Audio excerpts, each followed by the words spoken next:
अक्टूबर नवंबर 2021 का पेपर है, पेपर 125070। तो थोड़ा सा तेज तेज होगा ताकि कंप्लीट हो जाए paper. In a titration, 25 cm cube of aqueous sodium hydroxide is transferred into a conical flask. A few drops of indicator are added. Dilute hydrochloric acid is then added to the flask until the end point is reached. Which pieces of apparatus are used to measure the volume in this experiment? तो हम जब अपने conical flask में डाल रहे होते हैं, वो किस चीज से डालते हैं? ऑब्वियस सी बात है, पूरी टाइट्रेशन में मेजरमेंट के लिए हम दो चीजें यूज कर रहे होते हैं। एक होता है पिपेट, एक होता है burette. Obviously answer is B. Okay, देखो ये 25.0 लिखा हुआ है, 25.0 लिखा हुआ है ये, तो ये एक्यूरेट वॉल्यूम है, ये एक्यूरेट वॉल्यूम है, याद रखना। ओके, तो पिपेट आपका एक्यूरेट होता है, पिपेट आपका एक्यूरेट होता है, याद रखना। बाकी ब्यूरेट से हम जो है ना वॉल्यूम ऐड कर रहे होते हैं कॉनिकल फ्लास्क में, तो HCl आपका जो है वो ब्यूरेट में होना चाहिए। ओके, क्योंकि देखो इसने क्या बोला, 25 सीएम क्यूब किस में डाला है? कॉनिकल फ्लास्क में। तो कॉनिकल फ्लास्क में जो चीज हम डालते हैं, कॉनिकल फ्लास्क में जो चीज हम डालते हैं, जाहिर बात है वो पिपेट से डालते हैं ना। तो कॉनिकल फ्लास्क में कौन हुआ? NaOH हुआ। तो तभी NaOH को हम मेजर करेंगे किससे? पिपेट से। याद रखिएगा ये बात, ये हिंट है इसमें, क्योंकि समझ नहीं आता ना कि कौन किसमें है, NaOH किसमें है, HCl किसमें है, तो उसने यहाँ पे आपको यूं करके बता दिया। Question 2. A student follows the rate of the reaction between marble chips and dilute hydrochloric acid, which diagram show apparatus that with a stopwatch is suitable for this experiment. भाई marble chips that is calcium carbonate, उसका reaction हो रहा है किसके साथ? Hydrochloric acid के साथ। Obviously carbon dioxide release होगा आपका, तो कार्बन डाइऑक्साइड को मेजर कर लेगा वो इस तरह से। ओके, तीनों मेथड है यहाँ पर। एक मेथड तो उसके ये वो कलेक्ट कर रहा है ओवर वाटर। ओके, ये होता है collection of gas over water, और ये कार्बन डाइऑक्साइड आपका रिलीज हो जाएगा। ओके, तो आप देख रहे हैं मैप कितना चेंज हो रहा है, कितना नहीं हो रहा है। यहाँ पर कंटेनर तुम्हारा ओपन है, तो मतलब कार्बन डाइऑक्साइड तो ना तुमने कोई वाइंग बैलेंस रखा हुआ है, ना तुमने कुछ और रखा हुआ है, तो मतलब ये तो बिल्कुल ही गलत है। ये तुम इसका कैसे रेट ऑफ रिएक्शन मेजर करोगे? अब ये सही है, तुम देख लेना कि कितनी जल्दी जल्दी ये आपका मेजरिंग सिलेंडर में आपकी गैस फिल होती जा रही है। जितनी जल्दी होगी उतना जल्दी रेट ऑफ, उतना फास्ट रिएक्शन होगा। जितना स्लो फिल होगा उतना स्लो रिएक्शन होगा। ओके, तो ये दो मेथड करेक्ट हैं जिससे आप रेट ऑफ रिएक्शन को मेजर कर सकते हो। Means 1 and 2 method, 1 and 2, so option B is correct. Okay, pure oxygen is needed for many by many industries. How is pure oxygen obtained in a large amounts for such uses? So pure oxygen जो है, oxygen is O2। Okay, oxygen is O2। तो option A में लिखा हुआ है by decomposition of calcium carbonate. भाई calcium carbonate को जब हम डीकम्पोज करते हैं तो कैल्शियम ऑक्साइड और कार्बन डाइऑक्साइड बनता है, ऑक्सीजन थोड़ी बनती है। हाइड्रोजन पर ऑक्साइड को जब आप डीकम्पोज करते हो तो हाइड्रोजन पर ऑक्साइड इज H2O2। ओके, तो यहाँ से H2 भी मिलते हैं और हमें O2 भी मिलता है। ओके, लेकिन वो क्या कह रहे हैं कि प्योर ऑक्सीजन आपने यहाँ से जो है वो ऑब्टेन करना है और लार्ज अमाउंट में यूज करना है, लार्ज स्केल में। तो हाइड्रोजन पर ऑक्साइड आपका लार्ज स्केल ऑक्सीजन प्रोड्यूस नहीं करता। Okay, fractional filtration of liquid air. भाई लिक्विड एयर है, उसकी फिल्ट्रेशन कैसे होगी? फिल्ट्रेशन में इनसॉल्युबल सॉलिड को अलग करते हैं ना, तो ये भी गलत हो गया। That's why option D is correct. हम बेसिकली करवा रहे होते हैं fractional distillation of air. Fractional distillation of air हम कर रहे होते हैं। अब ये हमारे सिलेबस का पार्ट नहीं है वैसे, बाय द वे मैं आपको ये बता दूं, ये पुराना पेपर है। फ्रैक्शनल डिस्टिलेशन ऑफ एयर हमारे सिलेबस से निकल गया है, तो इसको अभी फिलहाल के लिए छोड़ दो आप। ओके, वैसे ऑप्शन डी सही था। An impure sample of compound X has a melting point of 120 degrees Celsius. X is purified and its melting point is measured again. Which raw is correct? Which raw is correct? तो impure sample है आपके पास compound X का, जिसका melting point कितना है? 120 degree Celsius है। फिर उसको प्योरीफाई किया गया, x is purified and it's melting point is measured again. देखो इम्प्योर चीज का मेल्टिंग पॉइंट कुछ और होता है और प्योर चीज का मेल्टिंग पॉइंट कुछ और होता है, याद रखना। ओके, तो कह रहा है कि विच रॉ इज करेक्ट। तो मेथड ऑफ प्यूरिफाइंग एक्स, उसने आपको बताया कि उसका मेल्टिंग पॉइंट कितना है? 120 डिग्री सेल्सियस है, मतलब ज्यादा है उसका मेल्टिंग पॉइंट। तो जिसका मेल्टिंग पॉइंट ज्यादा होता है उसको हम डिस्टिलेशन के थ्रू प्यूरिफाई नहीं करते हैं, याद रखिएगा, क्रिस्टलाइजेशन के थ्रू प्यूरिफाई करते हैं। या तो ए सही होगा या तो सी सही होगा। ओके, सो अब melting point of pure X A में लिखा हुआ है 115 और क्रिस्टलाइजेशन में ऑप्शन सी में लिखा हुआ है 125। तो याद रखना 125 वाला ऑप्शन आपका करेक्ट होगा। ओके, अब 125 वाला ऑप्शन आपका करेक्ट होगा। क्यों होगा, क्या कहते हो बात, क्या कहते हो, why not A is correct? Pure sample का जो मेल्टिंग बॉइलिंग पॉइंट है वो ज़्यादा होगा compare to its impure sample. Yes, melting point decrease हो जाता है इम्प्योरिटी से। Okay, when aqueous sodium hydroxide is added to aqueous compound X, a red brown precipitate is formed.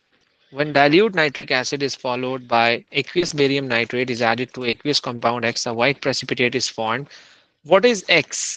कह रहे हैं सोडियम हाइड्रोक्साइड को जब हमने ऐड किया कंपाउंड X में तो red brown precipitate is obtained.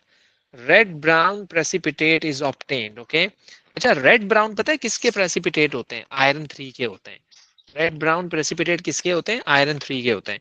When dilute nitric acid followed by aqueous barium nitrate is added to aqueous compound X, a white precipitate is formed. तो जब भी बेरियम नाइट्रेट डालने से व्हाइट पीपीटी आए, पता है आपको, बेरियम सल्फेट की वो पीपीटी होती है व्हाइट पीपीटी।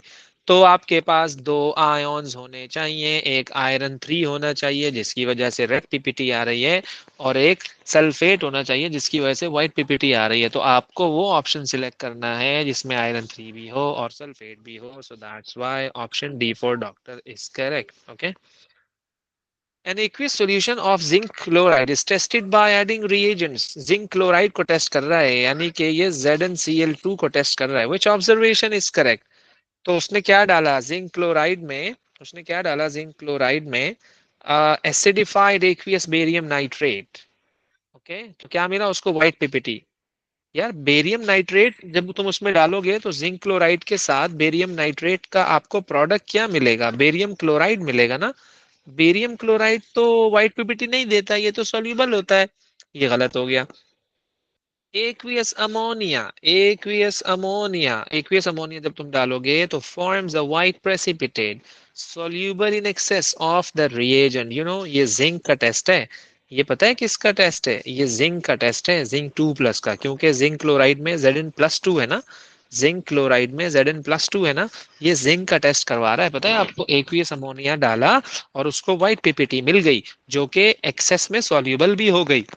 ओके, ये जिंक का टेस्ट है। यही जी सर। क्वेश्चन ऐसे जब उसमें आते हैं ना एटीपी में, तो वो आपको टेबल देता है, याद रखना। यहाँ पर आपको एज सच कोई टेबल नहीं दिया हुआ। तो ये आपको पता होने चाहिए, test for cations and test for anions. Okay, तो ऑप्शन बी आपका करेक्ट हो गया, आगे जाने की जरूरत ही नहीं है। तो सर फिर ये कहता टेबल है, अगर याद हो तो ये हो जाते हैं ये वाले हाँ हाँ क्वेश्चंस। हाँ, बिल्कुल बिल्कुल बिल्कुल, क्योंकि क्योंकि भाई आपको पता है ना कि यार कॉपर को टेस्ट करने के लिए हमने ये डाला तो ये कलर नजर आया, व्हाइट पीपीटी मिली, ब्लू पीपीटी मिली, येलो पीपीटी मिली, या जो भी एक्स वाई जी कोई कुछ भी हुआ। जैसे आयरन 3 की रेड ब्राउन पीपीटी मिली, आयरन 2 की ग्रीन पीपीटी मिली। तो इसी तरह से अगर ये बच्चे को याद हो तो फिर कोई इशू नहीं होता है। तो ये सारा गेम है मेमोराइजेशन का। तो यहाँ पर मैं ये नहीं कहूंगा कि यार अगर कॉन्सेप्ट होगा तो बच्चा इसका जवाब दे पाएगा, लेकिन ऐसा नहीं है। ओके, ये सब मेमोराइजेशन के ऊपर है। क्वेश्चन 7 देखिएगा जरा। Sample of gas is released at a particular point in a laboratory.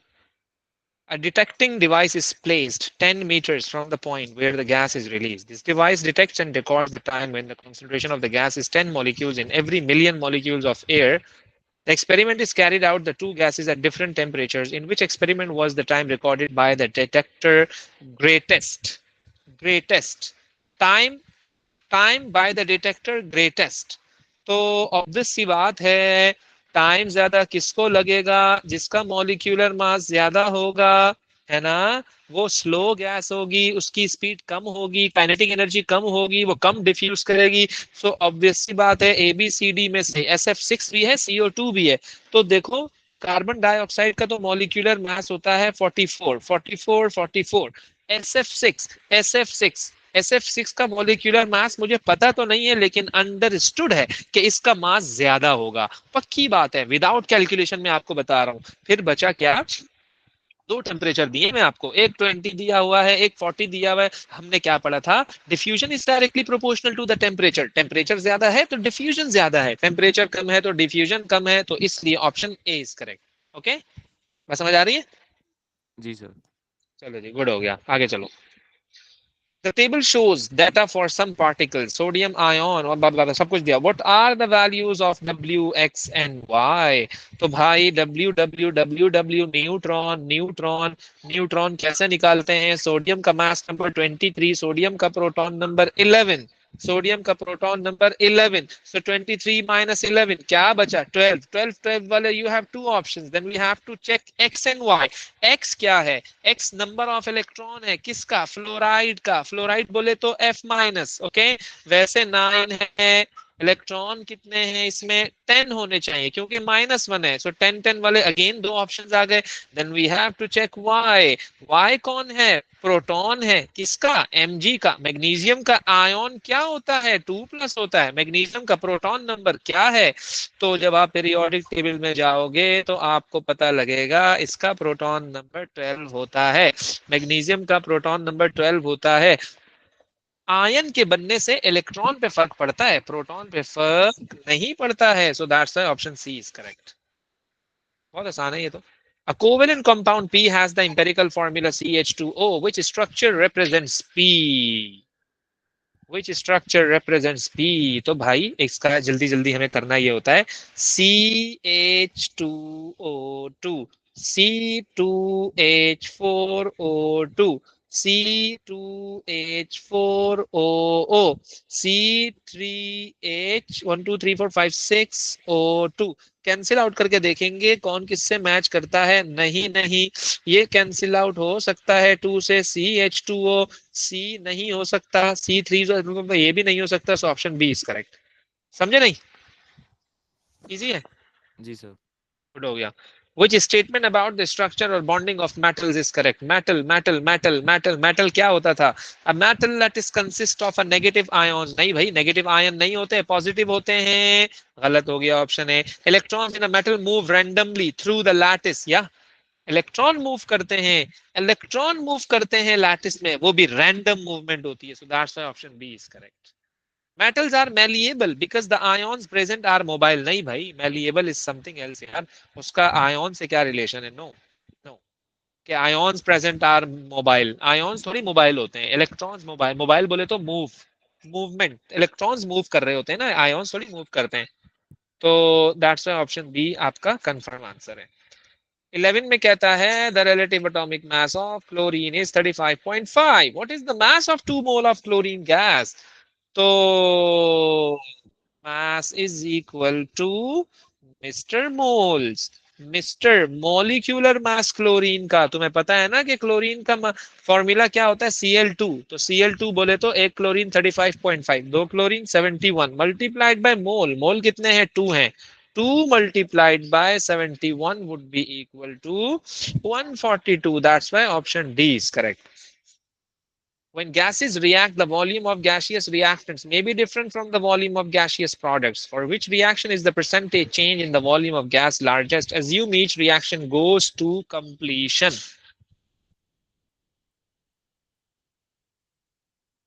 कह रहा है the volume of gaseous reactants may be different from the product. For which reaction is the percentage change in the volume of gas largest? भाई इसमें gas के कितने मोल हैं? 3 है, इसमें कितने हैं? 2 हैं, डिफरेंस किसका आया? 1 का।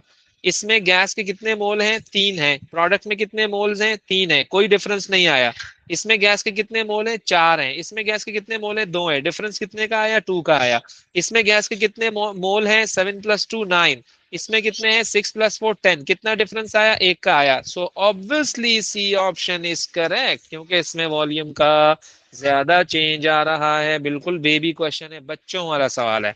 13, sodium carbonate reacts with dilute hydrochloric acid। A sample containing 0.0800 mole of sodium carbonate is added to a solution containing 0.1 mole of hydrochloric acid। 2 मोल दिए हुए, 2 मोल दिए हुए तुम्हें इसमें, ये बेहतरीन क्वेश्चन है। इट्स It's ये क्वेश्चन है related to the limiting reactant which volume of carbon dioxide is produced measure at room temperature and pressure. तो मैं किससे रेशो लगाऊं, मैं कार्बन डाइऑक्साइड का वॉल्यूम किससे निकालूं, किससे रेशो लगाऊं, सोडियम कार्बोनेट से या फिर HCl से। 2 मोल दिए हुए मुझे। तो सबसे पहले आप ये तो देखो कि लिमिटिंग रिएक्टेंट कौन है, लेकिन लिमिटिंग रिएक्टेंट कैसे पता लगाऊं, तो इसका बड़ा आसान से तरीका है, शॉर्टकट बता रहा हूँ मैं आपको। तो देखो, इसके मोल को डिवाइड करा दो 1 से, इसका कोफिशिएंट 1 है, और इसके मोल को तुम डिवाइड करा दो 2 से, क्योंकि इसका कोफिशिएंट 2 है। इसको आंसर आया 0.0800, और इसका आंसर आएगा 0.1/2। क्या आएगा, 0.05 आएगा, ऐसा ही है। जी सर, 0.05। डिवाइड करवाने के बाद, डिवाइड करवाने के बाद छोटा आंसर किसका आया, वही तो तुम्हारा लिमिटिंग रिएक्टेंट है, उसी से ही तो हम अपनी कैलकुलेशन करते हैं। सो ऑब्वियसली आपका HCl is a limiting reactant. तो भाई आप HCl से रेशो लगाओ ना। कैसे लगाऊं सर, ऐसे लगाओगे, since the mole ratio is 2:1, HCl के मोल हैं 0.100, आप कार्बन डाइऑक्साइड के मोल निकाल लो। जब आप कार्बन डाइऑक्साइड के मोल निकालोगे, फिर आप उसको 24 से मल्टीप्लाई करवा देना, आपके पास आंसर आ जाएगा। मुझे बताओ जरा क्या आंसर आ रहा है। 1.2। 1.2 आ गया आंसर, ओवरऑल आंसर। जी। बस गुड हो गया। 14. Which statement about the electrolysis is correct? During the electrolysis of concentrated aqueous sodium chloride solution, hydrogen is produced at the cathode. Yes, aqueous के केस में कभी भी सोडियम नहीं जाता। सोडियम इज रिएक्टिव एक्वियस के case में, याद रखना। याद रखना, एक्वियस में कभी भी नहीं जाता। वैसे तो ऑप्शन ए करेक्ट है, लेकिन आप चेक कर लो बाकी भी। During the electrolysis of sulphuric acid, oxygen is produced at the cathode. भाई ऑक्सीजन एनोड पे बनेगा, oxygen is negative, negative negative पे कैसे जाएगा, गलत। In C, copper sulfate is electrolyzed. The reaction taking place at the cathode is this. Copper पे +2 charge होता है, नॉनसेंस ऑप्शन है। +1 कैसे है यार, +2 होता है कॉपर सल्फेट, बोल रवि ये कॉपर 2 है, तो फिर कॉपर प्लस लिखा है उसने, गलत। Option D, when aqueous copper 2 sulfate is electrolyzed using copper electrode, the mass of the anode and the reaction at the end of reaction will be greater. ना ना ना ना ना ना, एनोड से तो जा रहा होता है, अगर आपको थ्योरी याद हो इसकी। एनोड से निकल निकल के कहाँ जा रहा होता है, कैथोड पर। तो एनोड को तो कम होना चाहिए, वो कह रहा है ज्यादा है। गलत गलत गलत, that's option A is correct. The apparatus shown is set up to plate a steel key with copper. The key does not get coated with copper. Oh भाई भाई भाई, copper 2 is copper +2 basically.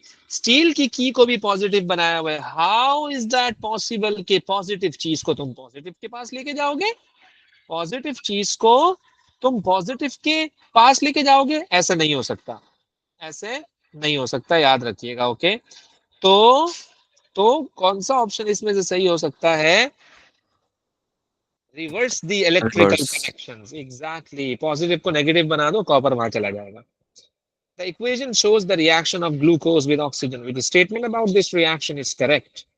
It can occur in the dark, it can occur in the dark. भाई ये कोई photochemical reaction है, ये कोई photochemical reaction है, फोटोकेमिकल रिएक्शन होते हैं सनलाइट की प्रेजेंस में। ओके, तो ये जी। फोटोकेमिकल रिएक्शन जो है वो नहीं है, ये डार्क में भी हो सकता है। ये एंडोथर्मिक नहीं है, ये एक्सोथर्मिक है, ऑक्सीजन से हो रहा है, एक्सोथर्मिक है ये। It needs chlorophyll as a catalyst. No, ये क्लोरोफिल जरूरी नहीं है इसके लिए।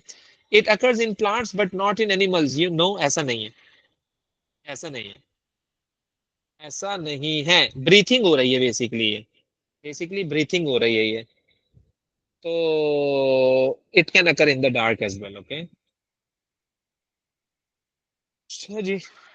The energy profile diagram of a chemical reaction is shown, the reaction is exothermic. नहीं भाई, एंडो की डायग्राम है, रिएक्टेंट नीचे है, प्रोडक्ट ऊपर है, ये एक्सो, एक्सो नहीं है, ये एंडो होता है। X represents the activation energy for the reaction.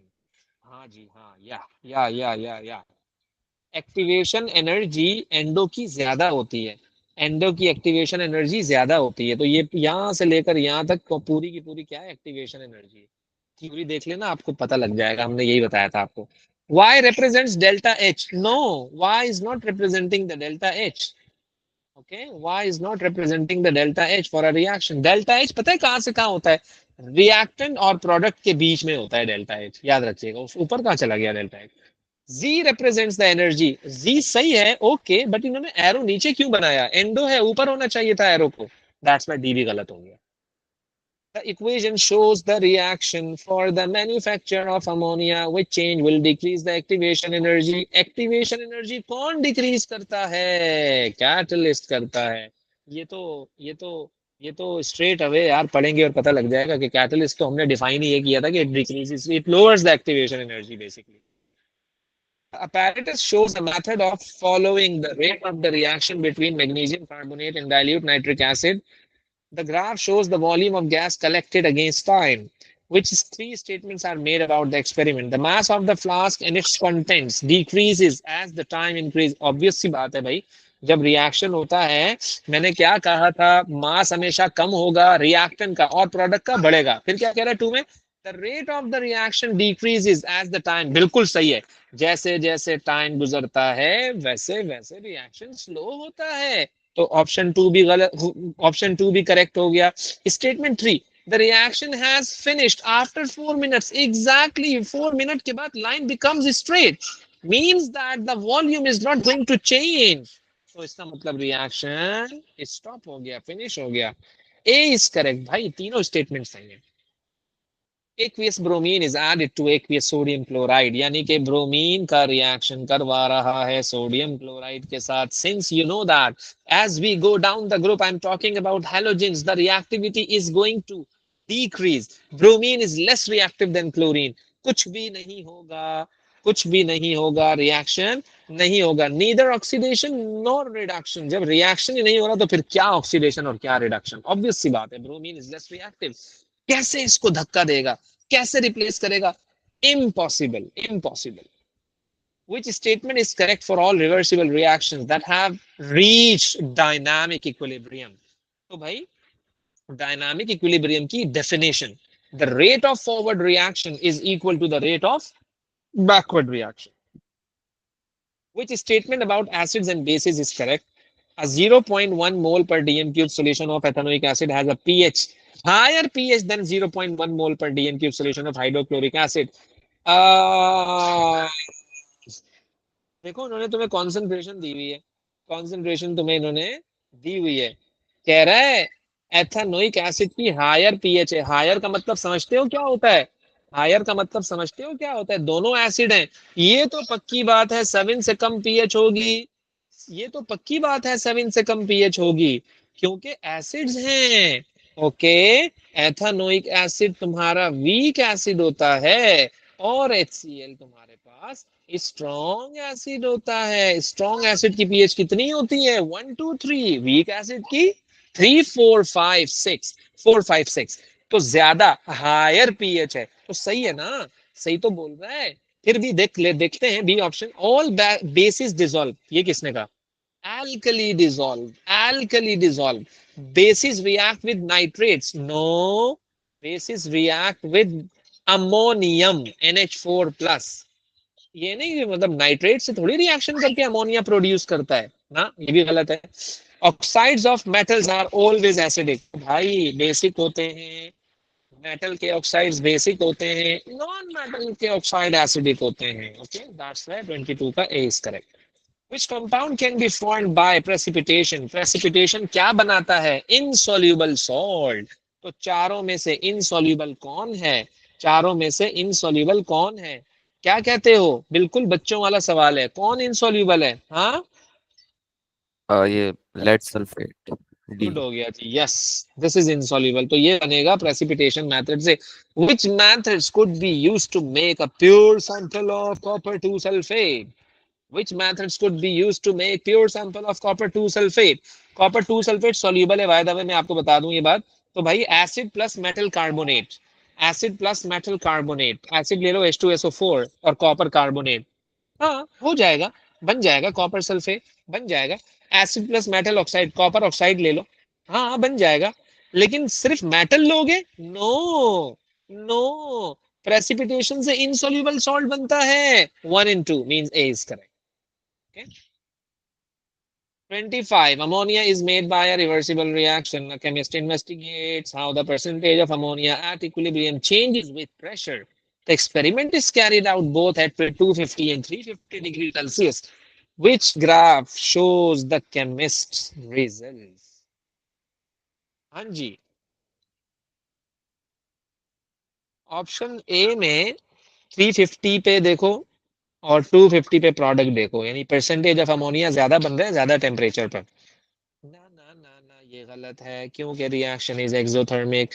Exothermic का तो टेम्परेचर बढ़ाने से बैकवर्ड हो जाता है, अमोनिया तो बनता ही नहीं है। तो ऑप्शन ए में तो कह रहे हैं ज्यादा टेम्परेचर पे ज्यादा अमोनिया बन रहा है, मतलब थ्योरी गलत हो गई कि ज्यादा टेम्परेचर जब होता है तो reaction move forward, no backward होता है रिएक्शन, तो बैकवर्ड का मतलब कम बनना चाहिए ना, ऑप्शन ए गलत हो गया। ये सही लग रहा है, कम टेम्परेचर पे if you are going to decrease the temperature of an exothermic reaction, the reaction favors to move in a forward direction, so obviously more ammonia would be formed. तो this is why B option is correct. C और D तो बिल्कुल ही गलत है यार, नीचे कहाँ कहाँ जा रहा है ग्राफ, ऊपर जाना चाहिए ना, प्रोडक्ट बनना बनता है ना। as the time passes the products are going to be formed, why the line is going to be down, why the line is going downward, तो ऑप्शन सी एंड डी तो बिल्कुल ही सेंस नहीं बना रहा। 26. Which statement about sulfur dioxide is correct? Sulfur dioxide is correct. तो it dissolve in water to make sulfuric acid for carbon, नहीं नहीं नहीं, सल्फ्यूरिक एसिड नहीं बनाता, सल्फ्यूरस एसिड बनाता है, H2SO3 बनाता है अगर तुमने इसको डायरेक्ट वाटर में डिसॉल्व किया। Okay, it is the final product of the contact ना, फाइनल प्रोडक्ट नहीं होता ये, फाइनल प्रोडक्ट कॉन्टैक्ट प्रोसेस का ये नहीं होता है, याद रखिएगा। ओके, वो होता है अपना एसओ, अपना क्या नाम है उसका, H2S2O7 होता है या SO3 होता है। ओके, फाइनल प्रोडक्ट आपका ये नहीं होता, H2SO4 होता है। वो कह रहा है SO2, SO2 थोड़ी होता है।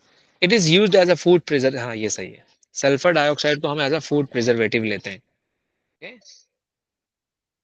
It turns aqueous potassium iodide brown, यानी आयोडाइड को उसने I2 बना दिया, मतलब कि ये ऑक्सीडाइज हो गया, मतलब कि सल्फर डाइऑक्साइड कोई ऑक्सीडाइजिंग एजेंट है क्या, मतलब इसका मतलब यही है ना कि सल्फर डाइऑक्साइड ऑक्सीडाइजिंग एजेंट है। ओके, ऑक्सीडाइजिंग एजेंट क्या होता है, खुद रिड्यूस हो जाता है, खुद क्या हो जाता है वो, रिड्यूस हो जाता है, मतलब ऐसा नहीं है। पोटाशियम आयोडाइड जो होता है दिस इज KI, तो इसके साथ SO2 रिएक्शन करेगा तो कभी भी आपका I2 नहीं बनेगा, याद रखिएगा। ओके, तभी तो वो कह रहा है कि आयोडाइड ब्राउन कर दिया उसने, मतलब I2 बन गया, इनके कहने का मतलब ये है। No, option C is correct. Which two letters represent elements that can react together to form covalent? Covalent कैसे बनता है, जब दो नॉन मेटल्स रिएक्शन करते हैं। नॉन मेटल पीरियोडिक टेबल में कहाँ होते हैं, लेफ्ट पे होते हैं, राइट पे होते हैं, ऑब्वियसली राइट पे होते हैं, ऑब्वियस सी बात है राइट पे होते हैं। तो जाहिर बात है वाई एंड जी में भी करेक्ट, क्योंकि ये दोनों नॉन मेटल्स हैं। ओके, ये दोनों मेटल हैं, मेटल की बात आयोनिक में करते हैं, कोवेलेंट में नहीं। Which statement about some of the elements in the periodic table is correct? The elements germanium in group 6 has less metallic character than gallium in group 3. नहीं ना, ग्रुप 3 का तो ज्यादा मेटालिक करेक्टर होगा ना, लेफ्ट वाले मेटल्स होते हैं, मींस मोर मेटालिक करेक्टर, गलत। Elements in group 5 from form ions, the element germanium in group 4, ये ग्रुप 4 है, ये ग्रुप 4 है ना, हैज लेस मेटालिक करेक्टर। हाँ सही तो कह रहा है यार, सही तो कह रहा है, ग्रुप 4 है तो मतलब थोड़ा सा राइट पर है, तो राइट वालों का मेटालिक करेक्टर लेस होता है ना, तो ये ऑप्शन सही है, ये ऑप्शन सही है। Group 5 form ions with a charge of 5 plus, group 5 का -3 होता है, 5 प्लस नहीं होता। Elements in the same group react in a similar way because they all contain the same number of electrons, ना गलत, they contain the same number of outer electron, सिर्फ electron लिखोगे गलत हो जाएगा, गलत। Transitional events are given this name as they easily change from solid, नहीं भाई नहीं। Transition means it's just like a bridge, you are going from group 2 to group 3, so you are transitioning between the two groups, between the two blocks, तो transition का मतलब ये होता है। और ट्रांजिशन का वेरिएबल चार्ज होता है, ऐसा नहीं है कि मतलब सॉलिड टू लिक्विड जा रहा है। These statements are about the halogens. All halogens are non-metallic diatomic molecule. बिल्कुल सही है, कोई metal नहीं है इसमें. Chlorine displaces both bromine and iodine. Yeah, chlorine is more reactive than iodine and bromine. Obviously, ये भी सही है. The halogens becomes more reactive. ना ना ना ना ना ना. Halogen की reactivity कम होती है as you are going to you are going down the group. तो 1 and 2 is correct. बोले तो B is correct. Okay. Which two statements indicate that metal M may have a proton number between 21 and 30? Which two statements indicate the metal M may have a proton number between 21 and 30? पता है कौन होता है? Transition होता है. देख लो periodic table में जाकर. It conducts electricity. It conducts electricity. वो तो सारे मेटल कर रहे होते हैं. It does not react with water. It does not react with water. React करते हैं water के साथ transition metal, याद रखें. It forms two basic oxides with formula MoNM2. हाँ ये सही है. देखो एक में MO पे M+2 है और यहाँ पे M कितना है +3 है. तो वो तुमने इशारा कर रहा है कि वेरिएबल ऑक्सीडेशन स्टेट होते हैं ट्रांजिशन के. It forms two coloured sulphate. Obviously transition की तो प्रॉपर्टी ही हमने आपको ये याद करवाई थी कि they form coloured compounds. That's why option D is correct, क्योंकि थर्ड एंड फोर्थ स्टेटमेंट सही है. The table gives properties of four metals P, Q, R and S. Method of extraction. Method of extraction. Electrolysis करोगे आप, water के साथ no reaction है और cold water के साथ भी रिएक्ट स्लोली. कोल्ड वाटर के साथ रिएक्ट्स स्लोली. ओके. तो इलेक्ट्रोलिसिस तो नहीं करेंगे ना हम इसकी, रिएक्ट ही नहीं कर रहा वो वाटर के साथ. ओके. तो इलेक्ट्रोलिसिस हम इसकी नहीं करेंगे, ओनली इलेक्ट्रोलिसिस नहीं हो सकता. इसको आप दूसरे मेथड से भी जो है वो सेपरेट कर सकते हो, क्योंकि आपका जो मेटल है वो लेस रिएक्टिव है, तभी तो वो रिएक्शन नहीं करा वाटर से. Heating oxide with carbon react slowly with steam and react slowly. मतलब लेस रिएक्टिव मेटल है, तभी तो वो, देखो ना, वो जो है ना स्टीम के साथ भी स्लो रिएक्शन कर रहा है. सोचो तुम, चलो अगर कोल्ड लिखा होता कोई बात समझ आती कि चलो यार पानी ठंडा है रिएक्शन नहीं हो रहा, वो तो स्टीम के साथ भी यही हाल है उसका. तो जब आपके पास लेस रिएक्टिव मेटल होते हैं ना, तो वो कहलाते हैं इनर्ट मेटल्स. उनको सेपरेट करना मतलब आप बहुत मुश्किल से कर सकते हो इस वाले मेथड से सेपरेट ना, वो नहीं होंगे वो. तो उनको इलेक्ट्रोलिसिस से सेपरेट कर रहे होते हैं, तो ये भी गलत हो गया. Electrolysis only reacts rapidly with steam. जब आपका मेटल रिएक्टिव है, रैपिड रिएक्शन कर रहा है, तो सिर्फ इलेक्ट्रोलिसिस थोड़ी सेपरेट कर सकते हो आप, उसकी एक्सट्रैक्शन भी करा सकते हो. तो ये भी गलत हो गया. एक ही बची है, वही सही है.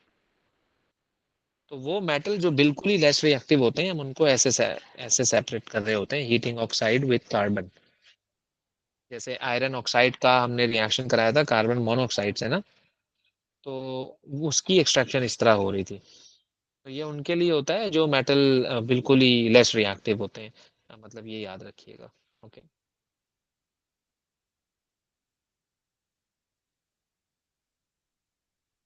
ओके सो या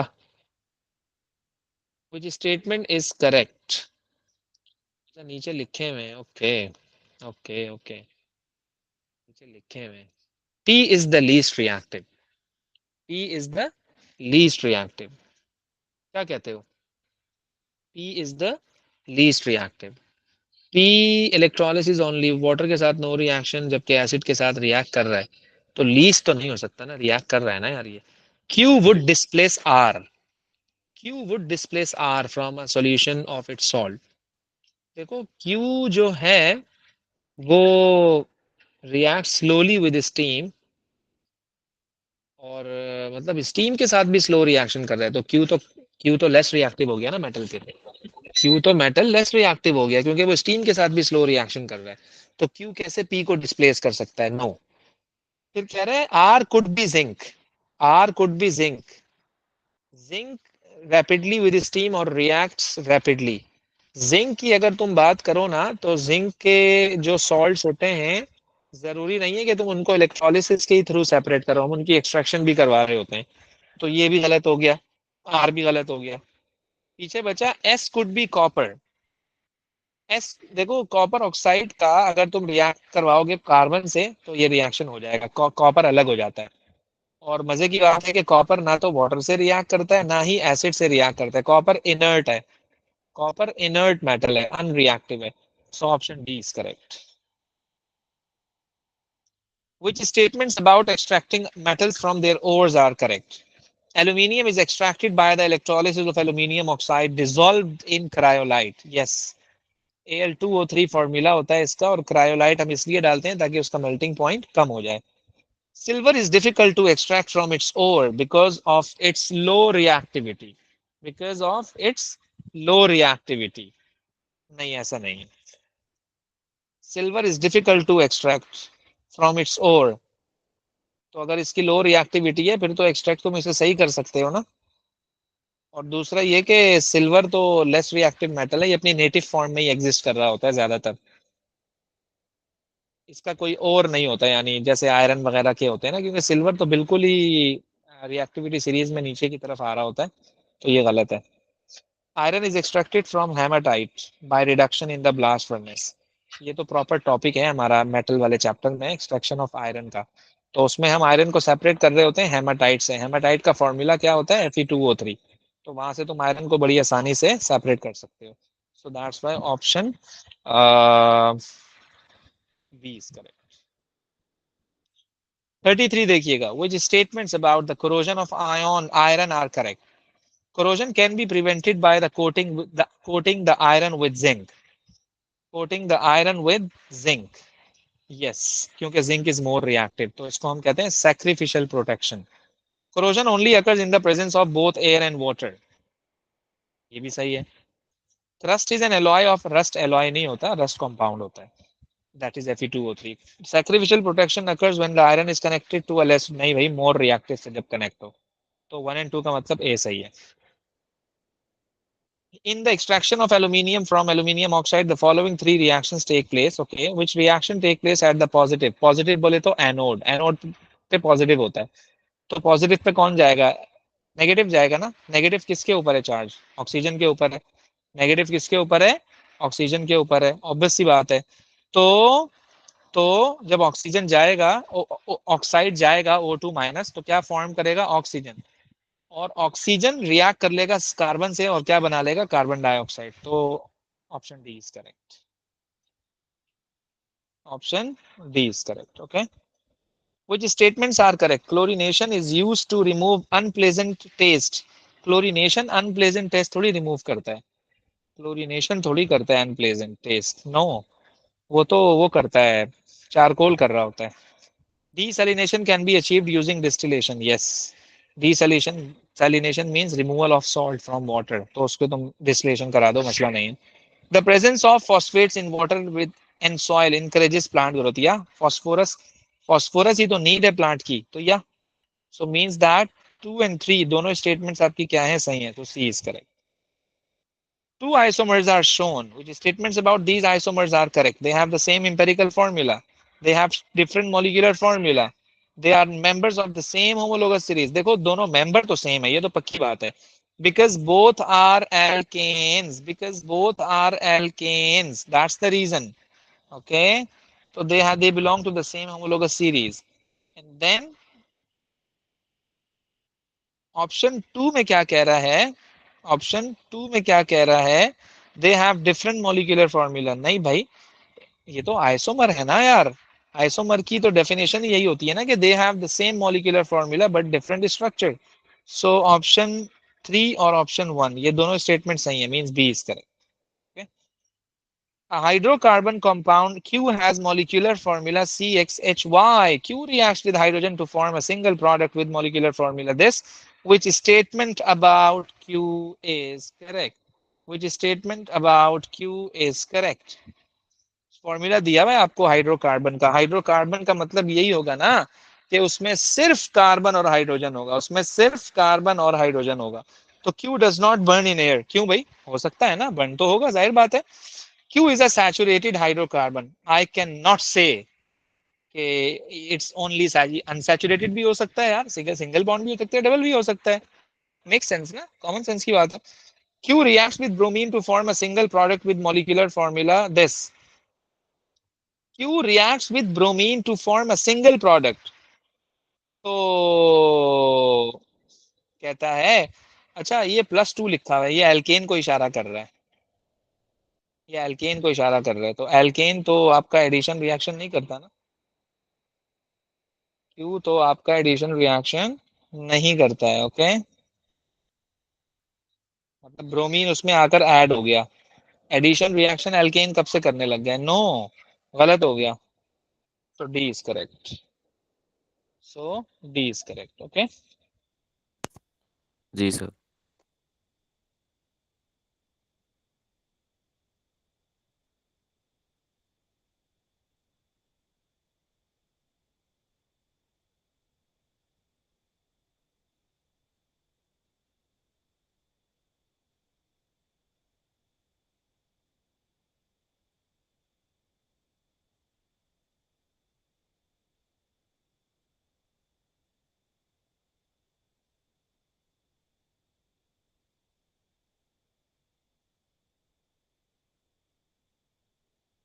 हेलो, मेरी आवाज आ रही है? जी सर। तो obviously option B is correct, क्योंकि इसमें आपको ओएच नजर आ रहा है, ऑप्शन बी में ही आपको ओएच नजर आ रहा है, बाकी किसी ऑप्शन में ओएच नजर नहीं आ रहा है, so that's why option B is correct. 39 देखिएगा जरा, 39 देखिएगा जरा, 39, सो 38 का बी इज करेक्ट, क्योंकि इसमें ओएच है, जबकि जो डी है ना उसमें भी ओएच है, लेकिन ये कार्बोक्सिलिक एसिड वाला ओएच है। 39, which statement about carboxylic acids is correct? They are prepared by the oxidation of alkane, no. They decolorize bromine water, no. They react with alcohol, bromine water को decolorize alkene करता है, they react with alcohol to form ester, yes। हमने जब आपको ester पढ़ा रहे थे तो यही बताया था ना कि एस्टर बनने के लिए कार्बोक्सिलिक एसिड रिएक्ट करता है अल्कोहल के साथ, तो ओके, ऑप्शन सही है। P is a polymer that has 6 carbon atoms in each of the monomers from which it is formed. From which it is formed. It is not a polyester. It's formed using condensation polymerization. What is the partial structure of P? देखो, अब इसमें मैं आपको ये बात बता दूं कि कंडेंसेशन पॉलीमर है, ओके, क्योंकि वो कह रहा है कि has 6 carbon atoms in each of the monomers from which is it is formed, और it is not a polyester, ester linkage उसमें नहीं है, तो ये भी एस्टर है, और ये तो नहीं हो सकता, ये तो नहीं हो सकता, और ये कह रहा है कंडेंसेशन पॉलीमर है, तो ये तो एडिशन पॉलीमर की एग्जांपल लिखी हुई है। हमें बी और सी में से डिसाइड करना है, हमें बी और सी में से डिसाइड करना है, ओके। तो वो कह रहा है 6 कार्बन एटम, इसमें तो 6 से भी ज्यादा हो गए हैं, देखो ना यार, 7 8 हो गए इसमें तो, ये देखो 4 और 5 और 6, या this is correct, option C is correct. क्या कहते हो फाद, बात समझ आ रही है नहीं? इजी है। जी सर, समझ आ रही है। हाँ जी, तो ये है।